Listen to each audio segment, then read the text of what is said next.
If you register in a particular place and you move to another place, the Electoral Act clearly specifies what you need to do.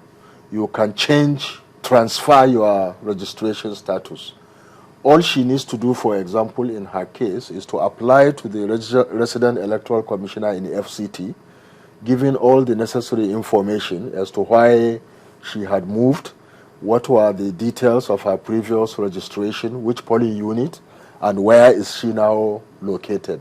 Once she does that, application is verified, her details will be transferred to her new place, and then we will issue her with the permanent voter's cards in the new place.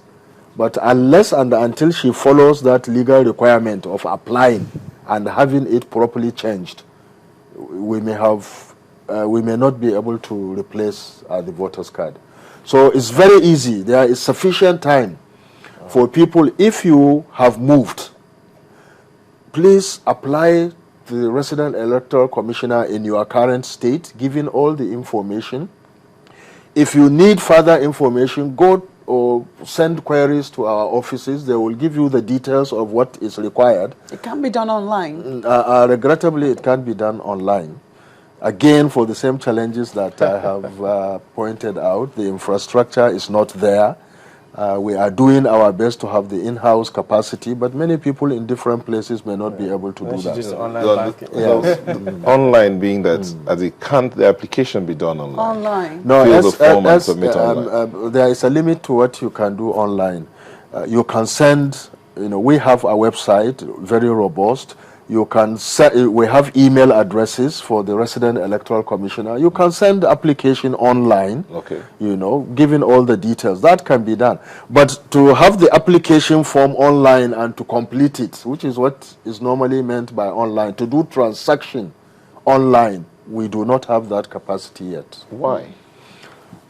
Because there are some who are asking that INEC, when you came on board, you came on board with a notion to bring in technology, a lot of it. And we are bringing technology. Rome is not built in one day. What we met and what needs to be done to improve upon it is really challenging. We are doing our best. I cannot sit here and lie to you. There are things we've done, there are things we have not done, but we are working on them. Okay, so let me take you a bit back to personnel. You've talked about INEC working and all the things you're trying to bring in. Henry Kene Agapson says the review of salary package of INEC staff was on board before you came in. What's the situation now? Well, I don't know what he meant it was on board. As far as I know, when we came into INEC, there was nothing on the ground about review of salary structure of INEC. There were promises. There was an engagement with the National Assembly about the need to have a separate salary structure for INEC. But there was no proposal. There was no drafted format. But when we came in, we engaged a management consulting firm as part of our process of restructuring and reorganizing of INEC, which we have now virtually completed. And one aspect of the terms of reference of that consulting firm is to advise INEC with regards to a new salary structure. They have given us that proposal. We have looked at it as a commission. We are finalizing it.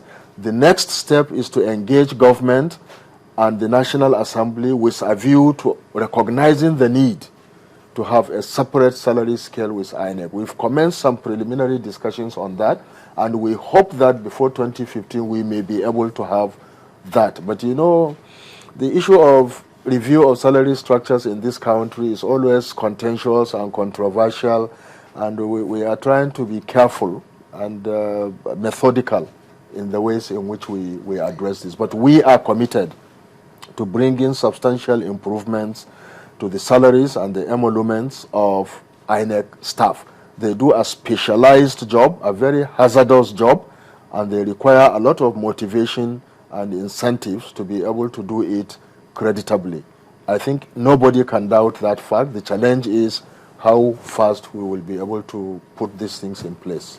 Do you think that INEC is sufficiently independent? I think that INEC can be more independent than it is now, but I think that INEC is now substantially much more independent than any previous commission before. In terms of funding, for example, you know, we are independent, much more independent than any previous commission.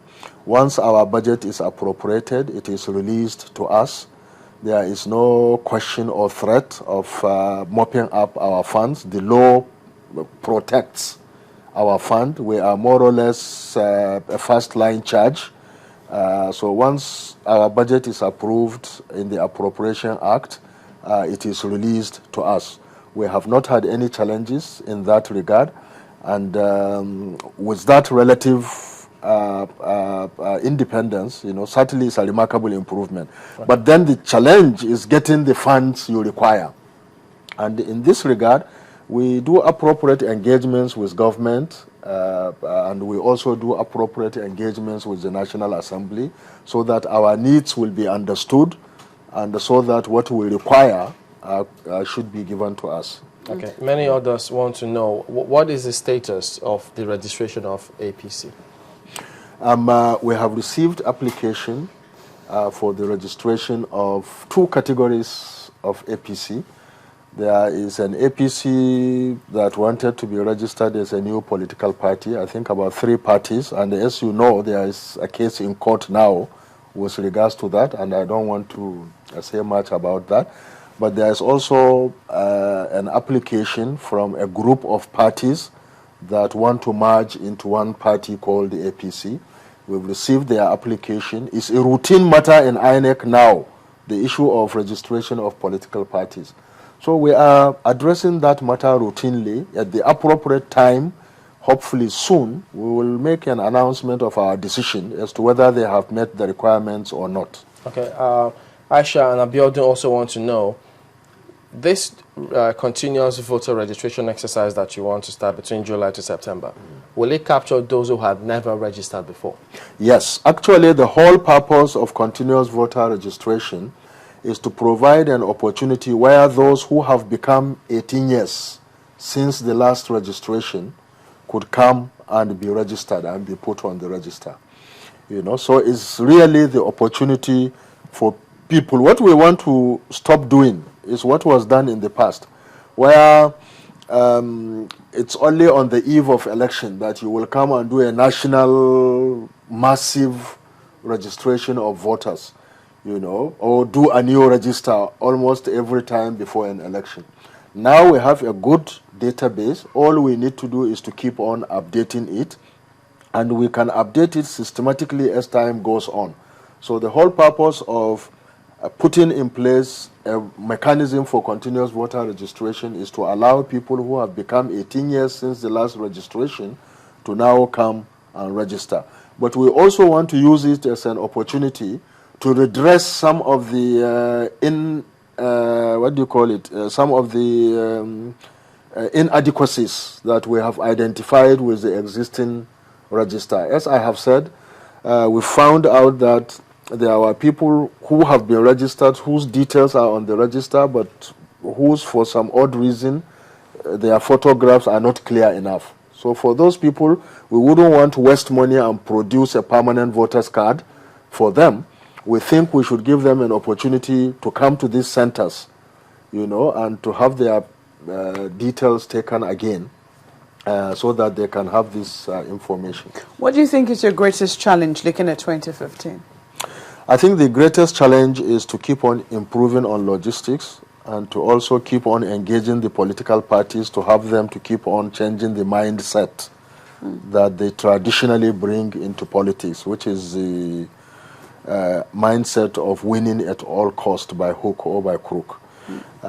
We are doing our best, you know, to have guidelines to entrench trust and confidence of all stakeholders. You know, we are very transparent. We've done everything to be non-partisan and impartial, you know, and we want to build trust and confidence because that is what is important in terms of the credibility of an electoral process. So it's a very challenging work, and that's what you mentioned logistics again. Why do you think logistics is a particular problem? Because a host of people will say, is it because we have to print our ballot papers abroad? No.